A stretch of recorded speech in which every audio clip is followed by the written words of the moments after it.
Fala meus amigos, estamos começando aqui mais um vídeo do canal e no vídeo de hoje a gente vai falar sobre os 4 anos da soltura do Lula, né, que a gente comemorou ontem, dia 8 de novembro, tá, de 2023. O Lula foi solto no dia 8 de novembro de 2019, tá? E a gente vai falar um pouco sobre isso aqui no vídeo de hoje, vai, enfim, lembrar um pouco dos detalhes aí dessa prisão bizarra do Lula, absurda, ilegal aí, os crimes cometidos pelo então juiz Moro, né, que inacreditavelmente virou senador, quer dizer, né, isso aí também é uma coisa para a gente discutir aí durante muito tempo, para ver se dialetiza isso aí de alguma maneira, tá? E outros detalhes mais envolvidos aí nessa questão, tá? E além disso, com a ajuda dos livros aqui, a gente vai tentar discutir esse tema, tá? Antes, 3 coisinhas rápidas que eu queria falar com vocês aqui. A primeira, mais uma vez, enfim, indicar o meu livro aí, meu novo livro de poemas que está aqui comigo. Quem quiser entrar em contato comigo aqui pelo Zap, está na descrição do vídeo, tá? A segunda coisa é o fato de que o vídeo de anteontem, né, no qual eu falei sobre aquela entrevista bizarra lá daquela bolsonarista evangélica, já é ali o 3º melhor vídeo da história do canal, passou 3.000 aqui visualizações e a gente ganhou aí mais quase 200 inscritos a mais aí com esse vídeo, então muito bacana, sejam bem-vindos aí, né, os novos inscritos no canal e, enfim, vamos que vamos aí, a gente vai evoluindo na medida do possível, tá? Enfim, e o terceiro recado rápido aqui é o seguinte, algumas pessoas vieram, né, enfim, tem sempre aqueles babacas que vêm deixar comentários idiotas, ofensivos, muita gente bacana ali, né, enfim, né, porque é aberto aos comentários, então isso fica ali, né, inevitavelmente,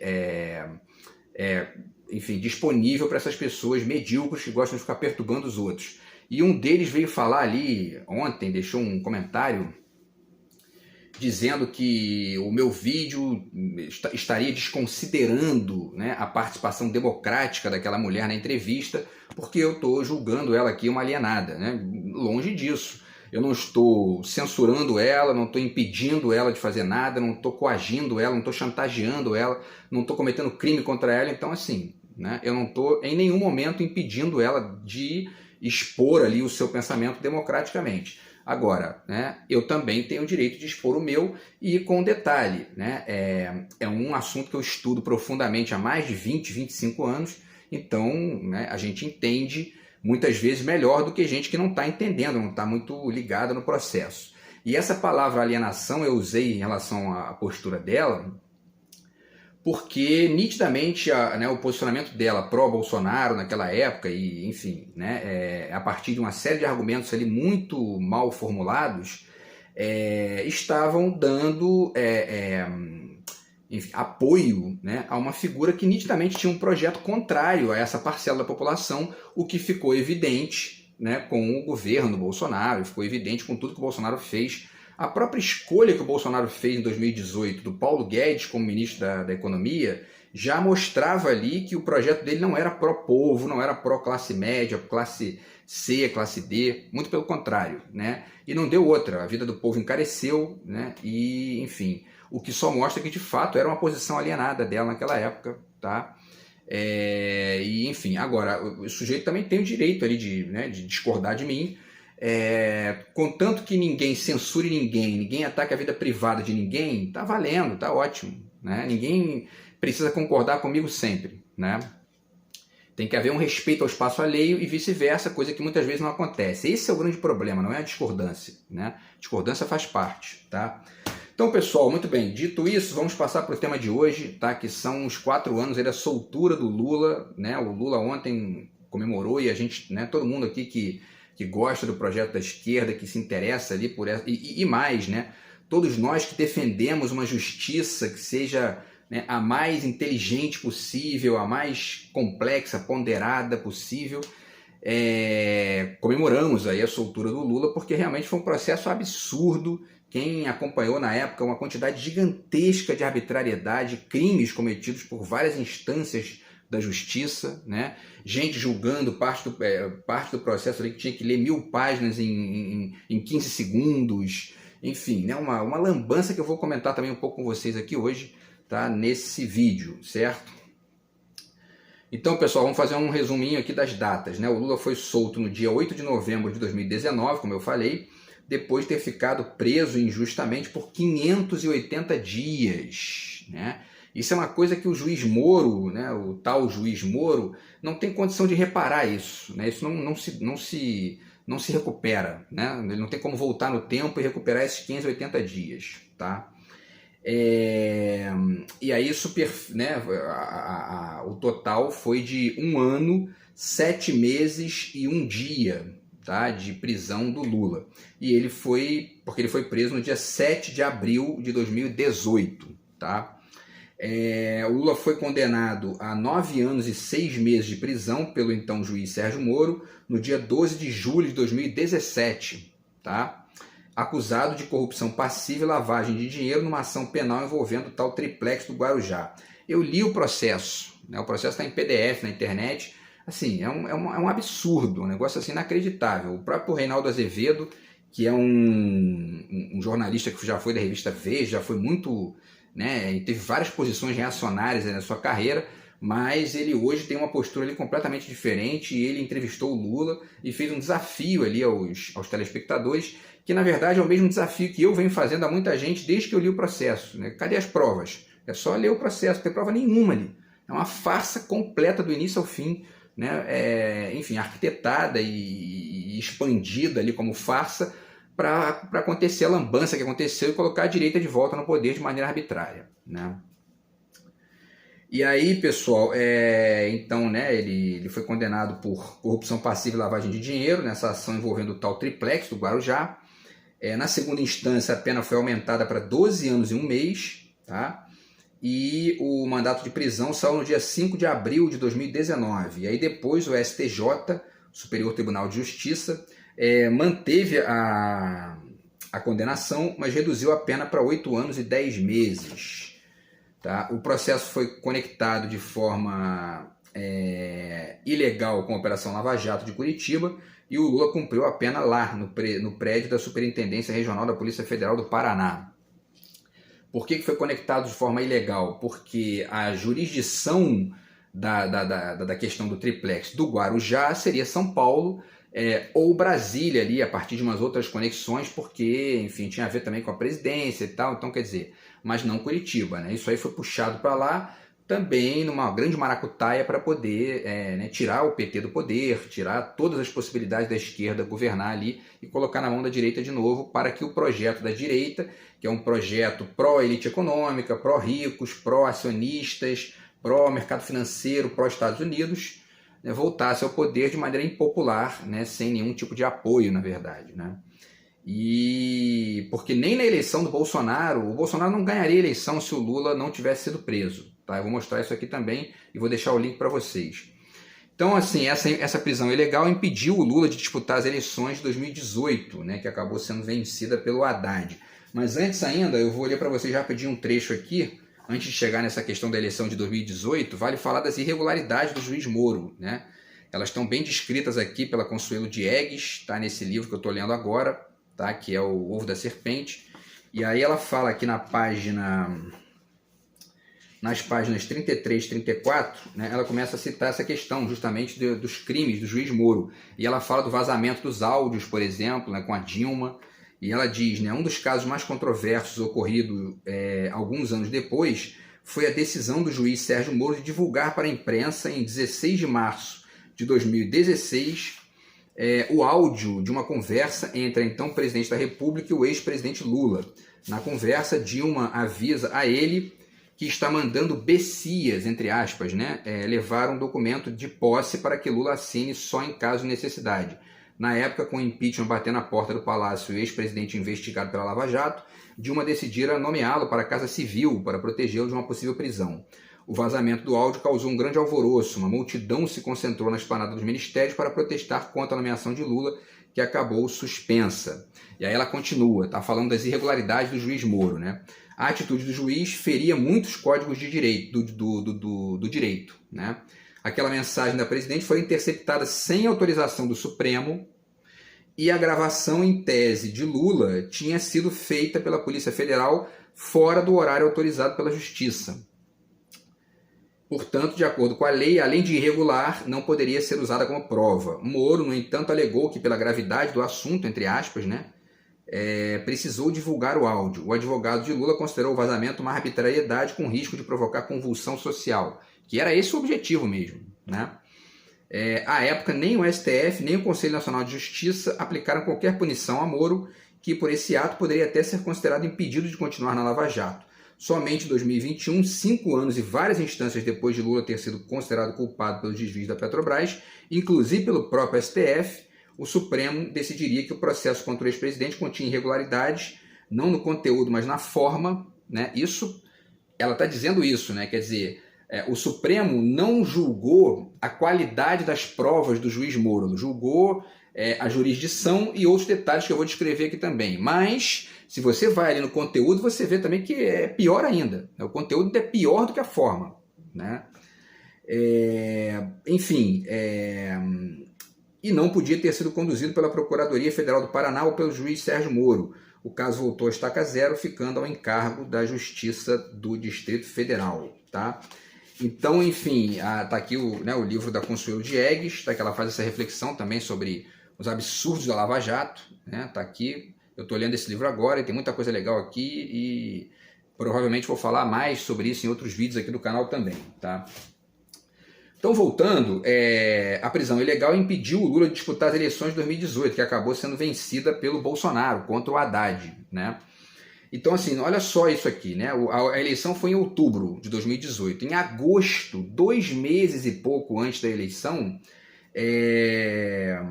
uma pesquisa Datafolha dava o Lula com 20 pontos na frente do Bolsonaro, tá? Então, o Lula tinha 39%, Bolsonaro 19%. E isso aconteceu antes da facada, né? Também tem isso, né? Porque a facada ali meio que, né, gerou uma série de modificações que acabaram levando o Bolsonaro para cima nas pesquisas, né? Para além da saída do Lula. Mas, enfim, o Lula tinha 39%, o Bolsonaro tinha 19%, a Marina Silva tinha 8%, o Alckmin tinha 6% e o Ciro Gomes tinha 5%.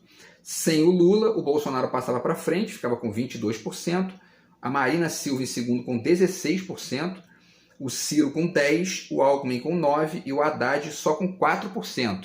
Porém, naquele momento, naquela pesquisa ali, o Haddad não havia sido ainda oficializado o candidato, né? O Lula ainda estava, enfim, né, lutando para poder disputar a eleição, ou seja, ele não tinha nenhum tipo de visibilidade e também não tinha e nem teve, né, o cabo eleitoral, enfim, inquestionável que seria, com força inquestionável que seria o Lula, né? E aí o Haddad, enfim, né, estava com 4%, ele conseguiu subir, conseguiu chegar ao segundo turno, mas não conseguiu vencer o Bolsonaro. E finalizando essa pesquisa aqui, essa pesquisa dizia, né, em agosto, no dia 22 de agosto, na verdade tinha 1 mês e meio ali para a eleição, né, mais ou menos, não sei se chegava a 50 dias, né? E essa pesquisa dava o segundo turno seguinte, ó, Lula 52%, Bolsonaro 32%, 20 pontos também atrás do Lula. Então, um fato concreto, né, é o de que a retirada do Lula da campanha deu a chance que o Bolsonaro precisava para poder, enfim, né, virar o jogo ali, crescer e chegar em primeiro. Para além disso, também essa pesquisa dizia que alguns candidatos também ganhariam o Bolsonaro no segundo turno, né? Porque o Haddad estava ali, na verdade, mergulhado naquele antipetismo violento que havia no Brasil naquele momento, calcado em uma quantidade gigantesca de mentiras, né? E a farsa a farsa do processo do Lula, a farsa do impeachment da Dilma, tudo, né? Toda essa farsa gerou, enfim, a atmosfera perfeita para o Bolsonaro chegar e ganhar a eleição, certo? E aí, pessoal, no dia 8 de março de 2021, o ministro Edson Fachin, tá, do STF, anulou as condenações do Lula por considerar que o Tribunal Regional Federal da 4ª Região julgou o processo fora da área de jurisdição daquela corte. Como eu falei, né, tinha a coisa deveria funcionar em São Paulo, né, o julgamento, ou em Brasília. tá? E aí foi conectada com o Paraná, numa jogada ali muito escusa, né? E isso acabou gerando uma nulidade, como o próprio Ciro Gomes falou 500 vezes, né? Nesse período da prisão do Lula, ele levou essa questão, enfim, para o YouTube, para a imprensa, e dizendo 500 vezes, olha, isso aí está cheio de nulidades, vai chegar a hora que isso aí vai acabar, vai, né? E não deu outra, né? Enfim, e aí continuando, um ano depois, no dia 28 de abril de 2022, vale a pena citar isso aqui também, o Comitê de Direitos Humanos da ONU publicou a conclusão de uma análise que apontou que houve parcialidade do Sérgio Moro no julgamento dos processos do Lula. Tá? O comitê determinou que o Brasil apresentasse as medidas adotadas para reparar danos causados ao ex-presidente em até 180 dias e a prevenir que outras pessoas não sejam alvos de processos semelhantes no futuro. Né?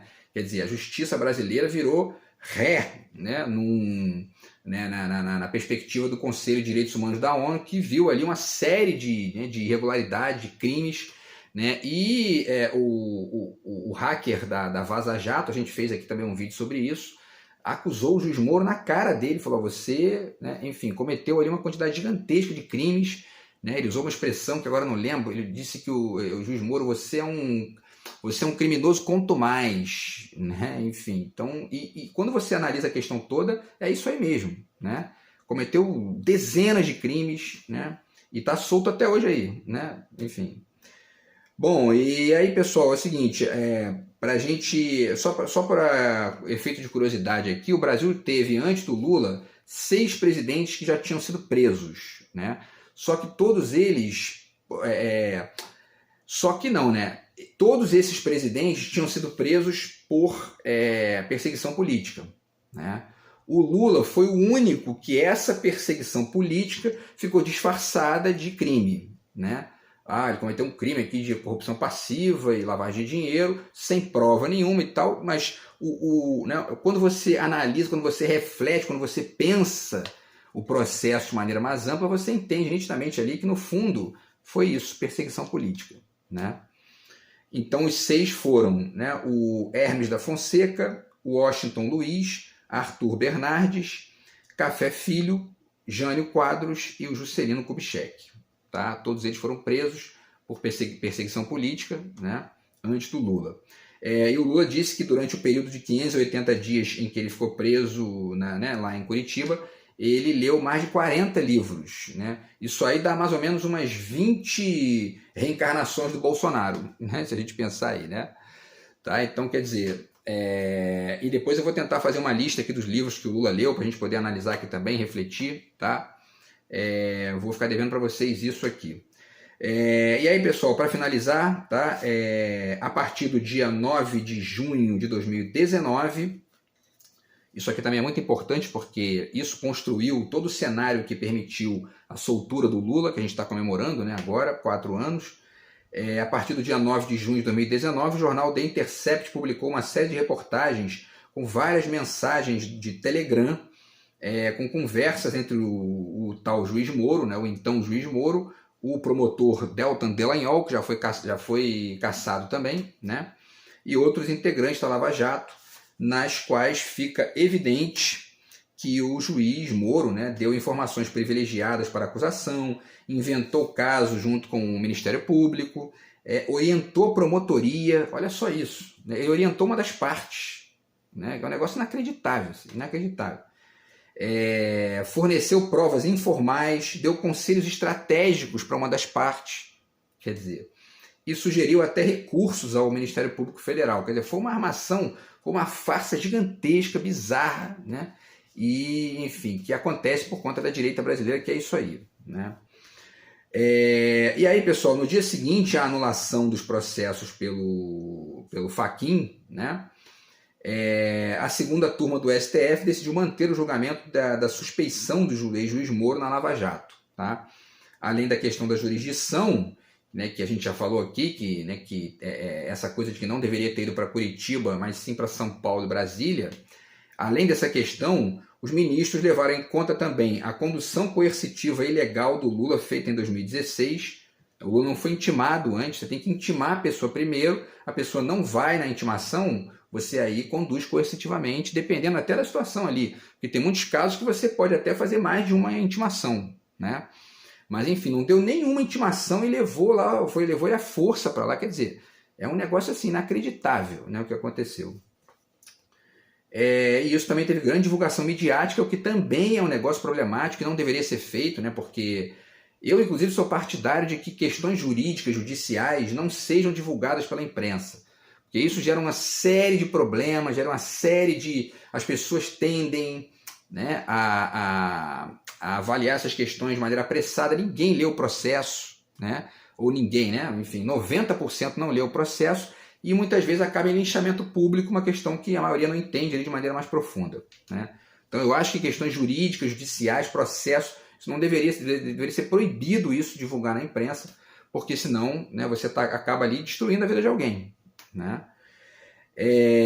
Bom, enfim, e aí a interceptação telefônica dos advogados do Lula, o juiz Moro interceptou os advogados do Lula. É um negócio assim, a OAB considerou um crime gravíssimo isso, né? Quer dizer, olha só o nível desse sujeito, né? Isso é um bandido realmente, assim, né? Porque o advogado ele é radicalmente protegido, porque ele está ali defendendo uma das partes, ele não pode ser atacado, muito menos no sentido de saber o que ele vai usar como defesa ali. Quer dizer, se o juiz grampeia um dos advogados de uma das partes, quer dizer, isso aí é um negócio inacreditável, né? Para dizer o mínimo, tá? E além disso, a divulgação dos grampos ilegais feitos no telefone do Lula e conversas dele com a Dilma em 2016, né? A divulgação e aí também a outra coisa que foi levada em conta aqui pelo pessoal do tribunal que gerou a suspeição do juiz Moro foi a delação premiada do Palocci, que uma semana antes da eleição de 2018 foi eliminado ali o sigilo, né, dessa delação premiada do Palocci e foi divulgado. Uma semana antes. E o Palocci fazendo várias acusações ao Lula e tudo mais, só que assim, sem provas. Tanto não tinha provas que depois a delação foi negada por falta de provas. Então, quer dizer, um negócio inacreditável, né? Um festival de lambanças, né? E por último, né, o fato do juiz Moro ter aceito ser ministro da Justiça do Bolsonaro, adversário direto do Lula naquela eleição de 2018. Quer dizer, o juiz que julgou o Lula de maneira absolutamente bizarra, né, medíocre e covarde, ali, criminosa, depois ganha um ministério do cara que venceu o Lula e que perderia para ele na eleição se ele não fosse preso. Então, quer dizer, né, é um negócio assim inacreditável, né, esse processo do Lula aí, essa situação toda, tá, que envolveu aí o juiz Moro, né?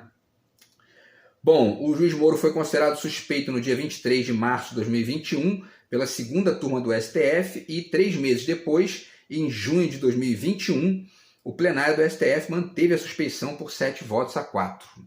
Tá? Então o juiz Moro foi considerado suspeito. Todas as medidas que ele fez ali no processo foram anuladas, não vale nada, né?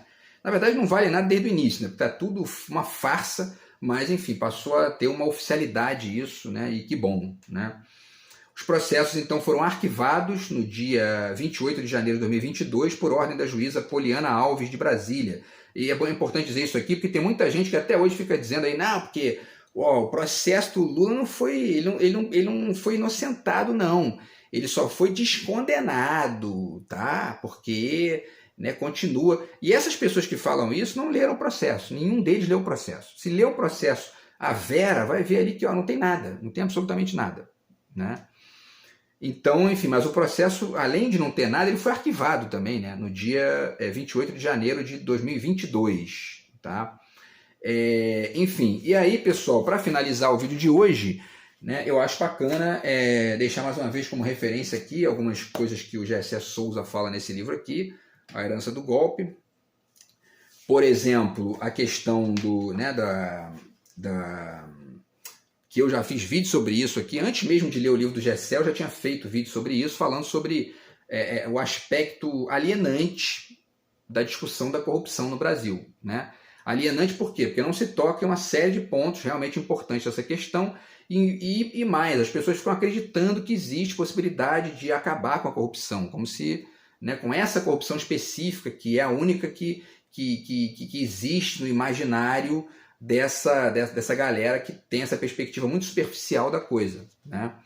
Então o Gessé Souza diz aqui na página 99, ele fala: historicamente, apenas o tema da corrupção no Brasil propicia a manipulação perfeita do público cativo, aquela que não toca nem de perto no acordo das elites nem nos seus privilégios e permite direcionar todo o fogo no inimigo de classe da ocasião. Agora é importante aqui, ó, tá? Trata-se de um tema que não oferece nenhuma reflexão e compreensão real do mundo, mas possibilita todo tipo de distorção, seletividade e manipulação emotiva de um público indefeso, né? E ele usa essa expressão público indefeso, ou talvez nem usasse essa expressão, porque não se trata exatamente de um público indefeso, né? É um público ingênuo, né? E por ser ingênuo, facilmente manipulável, né? Por que isso? Porque os meios de comunicação de massa não discutem essas questões de forma mais ampla, né? Então, quer dizer, as pessoas já têm uma dificuldade ali na própria vida, né? De parar para poder... Quem é que vai ler o processo do Lula, né? É muito difícil, né? Realmente alguém ter tempo de fazer isso, ou ter condições ali e tal, e muitas vezes até ter entendimento técnico de certas coisas do processo. E aí, quando você vê essas questões nos meios de comunicação de massa, elas ficam ali resumidas em 5 minutinhos, invariavelmente recheadas de adjetivos problemáticos e parciais, e isso não gera nenhum tipo de percepção mais ampla em ninguém, né? A não ser nas pessoas que já têm uma certa perspectiva ali um pouco mais ampla e podem, né, conectar esses dados aí com outras questões para poder entender melhor o processo. Mas o fato é que, né, enfim, esse tema da corrupção percebido como o problema mais importante do país, isso é o retrato da alienação da classe média brasileira, né? Porque a corrupção jamais vai acabar, não é uma questão de projeto de governo nem nada. O que se pode fazer em nível de projeto é criar mecanismos para minimizar isso, né? E, para além disso, não se discute outras corrupções muito mais sutis, né? E que simplesmente todo mundo, ou quase todo mundo, ignora, né? Nesse perfil que eu estou citando aqui. Por quê? Porque simplesmente não são nomeadas como corrupção. E aí ninguém acha que é corrupção. O desvio de dinheiro do orçamento para pagar juros da dívida, por exemplo, não auditada, tudo isso é corrupção. Isso é a verdadeira corrupção do Brasil. Como quase ninguém fala disso nos meios de comunicação de massa mais, enfim, que chegam mais na casa das pessoas, ninguém entende isso, né? Acha que corrupção é propina, corrupção é o dinheirinho de suborno que o cara recebeu ali, isso é o de menos, né? Isso é o de menos, tá? Então, pessoal, para finalizar, tá, o Gessé Souza cita aqui também a questão, né, da conexão do tal do neo-agregado, né, que seria o Juiz Moro. O Juiz Moro é uma espécie de neo-agregado, né, que é um cara que está ali fazendo o joguinho das elites econômicas, né, e ganhando dinheiro com isso, né. Enfim, tá, então mais uma vez aqui tá a herança do golpe aqui do Gessé Souza, e vale muito a pena também deixar essa dica aqui desse livro que eu estou começando a ler agora, Operação Lava Jato, Crime, Devastação Econômica e Perseguição Política, né? Porque é isso que a Lava Jato foi, né? Tá? E, enfim, a gente comemora aí, mais uma vez, os 4 anos, tá? da soltura do Lula, né? E, enfim, a grande conquista que a gente teve de ver o Bolsonaro perder a eleição, né? E dar lugar a alguém que tem, de fato, projeto, né? Inclusive, a reforma tributária foi aprovada ontem, vou tentar ver se eu faço um vídeo sobre isso aí para os próximos dias, tá? Porque também é uma conquista que a gente está tendo aí para poder começar a tentar aí aos pouquinhos minimizando as desigualdades econômicas do Brasil, que são históricas. Beleza, pessoal? Então, parabéns ao Lula mais uma vez aí, 4 anos de soltura e, né, o Brasil ganha com isso e continua ganhando. Tá bom? Então é isso, grande abraço aí, até o próximo vídeo, tamo junto, fui.